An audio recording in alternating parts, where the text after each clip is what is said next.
महापुरुषों ने बताया परमात्मा कहाँ विराजमान है?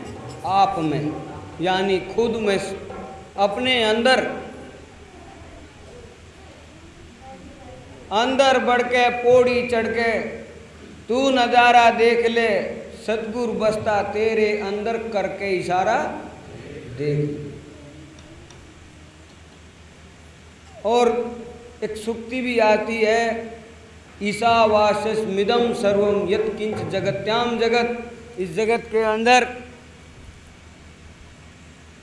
जितने भी जीव मात्र हैं, सबके अंदर परमात्मा विराजमान है। जहाँ आत्मा का वास है वहीं परमात्मा का वास है।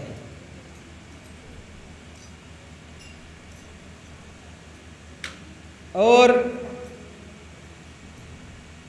आपके ग्रंथ साहब में भी आप सुनते हैं, घीसा शीशा फूटा मध्य का और टुकड़े भय हजार, टूक टूक में देख ले उस साहेब का दीदार। रामायण भी बताती है,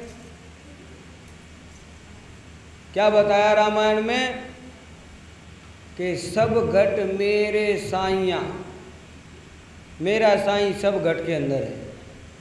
सब घट मेरा साइयाँ सुनी सेजना को। लेकिन क्या बताया कि बलिहारी वा घट की जागट परगट। जिस घट में उसको जान लिया जाए, पहचान कर ली जाए, उस घट की मैं बलिहारी हूँ। वो तो सबके अंदर विराजमान है, सबके अंदर बैठा हुआ है। कहीं मथुरा और काशी कहीं वैसे नहीं है, सब जगह आपके अंदर खुद आप लिए घूम रहे हो, लेकिन हम पहचान नहीं रहे। हम भूल गए उसकी पहचान क्यों नहीं कर पाते? कि सत्संग में आकर के सुनते नहीं, गुनते नहीं और उस पर चलते नहीं। यदि सत्संग को सुन ले तो याद रहे, स्मरण रहे। अगर कोई गलत कदम हम उठाने जा रहे हैं तो पहले स्मरण आ जाए कि हाँ, किसी संत ने या किसी सज्जन ने, किसी प्रेमी ने कोई एक बात कही थी जो आज याद आ गई है कि ये कार्य करने से इतना बड़ा पाप लग सकता है, इतनी बड़ी हानि हो सकती है। तब हम उससे रुक सकते हैं। सिर्फ सत्संग ये सिखाता है। सत्संग, जिसका नाम ही सत्संग है, जो संग कराता है सत्य का, अच्छे आचरण का, जहाँ से हमें लाभ की प्राप्ति होती है, उसका नाम सत्संग कहते हैं। तो साधो भजो नाम अविनाशी। अविनाशी कहते हैं जिसका विनाश नहीं है। वो अविनाशी अजर अमर अखंड है, जिसका कभी नाश न हुआ न होगा, क्योंकि वो अविनाशी। और वो अविनाशी आपके घट के अंदर बैठा हुआ है। कैसे बैठा हुआ है? ऐसे बैठा हुआ है जैसे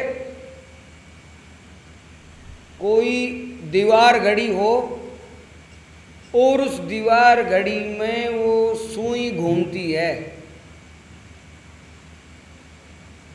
उसमें घंटे की भी सुई है, उसमें मिनट की भी सुई है, उसमें सेकंड की भी सुई है, लेकिन वो निरंतर घूम रही है। वो निरंतर जब तक घूमती रहेगी जब तक उसके अंदर बैटरी है, सेल है। जिस दिन वो सेल खत्म हो जाएगा उस दिन वो जो सुई घूम रही है वो घूमनी, घंटा भी बंद, मिनट भी बंद और वो सेकंड भी बंद। ऐसे ही ये तो घंटे का उदाहरण है, या आपका हमारा भी उदाहरण है। अगर हम अब नहीं चेते तो ये सुई, समय की सुई, ये घंटा, दिन, पल, घटी, मिनट, सेकंड, हफ्ता, महीना, साल सब बीता जा रहा है। सत्संग में आकर के सत्संग को ग्रहण करना ही उत्तम होता है। तो जैसे घंटे की बैटरी डाउन होगी, ऐसी हमारी बैटरी भी डाउन होती जा रही है। आप सबकी बैटरी डाउन होती जा रही है। जब बुढ़ापा आ जाएगा तो फिर हाथ पैर सब, नाड़ भी डगमगाने लगेगी, मुंह में दांत नहीं बचेंगे,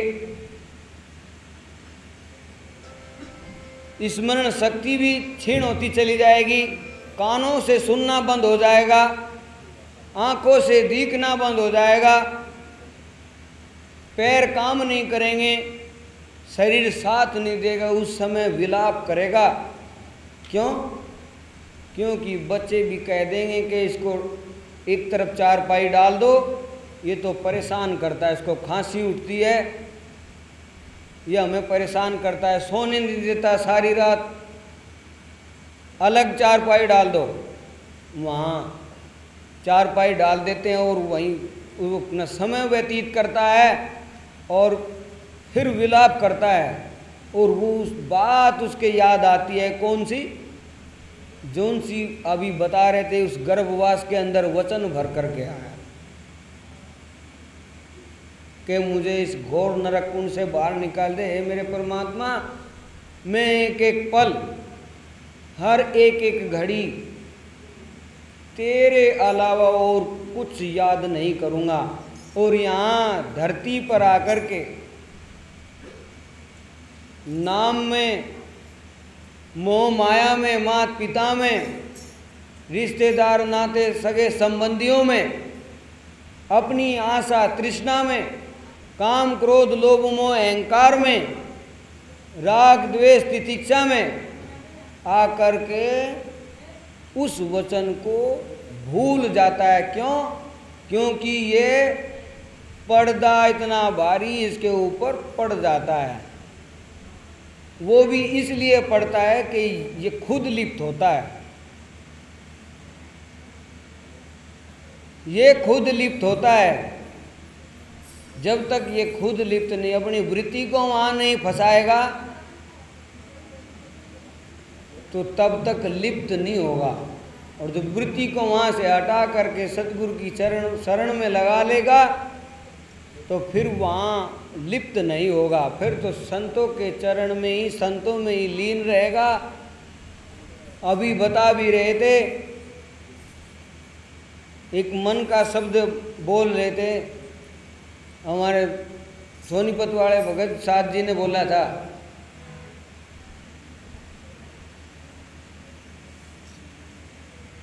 मन सब कुछ है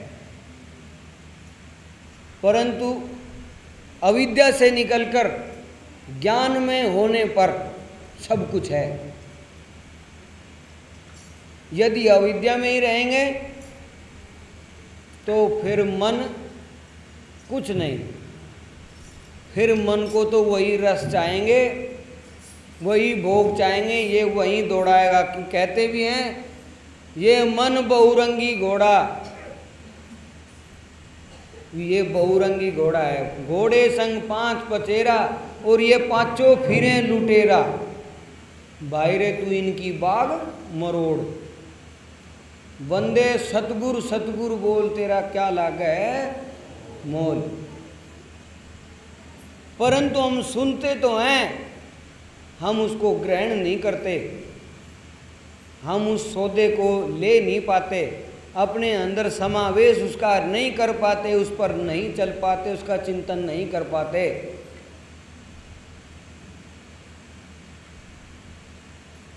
तो प्रेमियों, ये मनुष्य योनि मिली, मनुष्य शरीर मिला, ये ऐसे सोने के लिए नहीं, ये स्वप्न में खोने के लिए नहीं, ये जागृत होने के लिए मिला, ये जागने के लिए मिला। आप इस संसार में भी सोए हुए हैं और सत्संग में भी सोए हुए हैं। जब तक सोए हुए हैं, जब तक हम वाणी को ग्रहण नहीं करते, उसे अपने जीवन में नहीं उतारते, तब तक सोए हुए हैं, तब तक हम नहीं जाग पाते।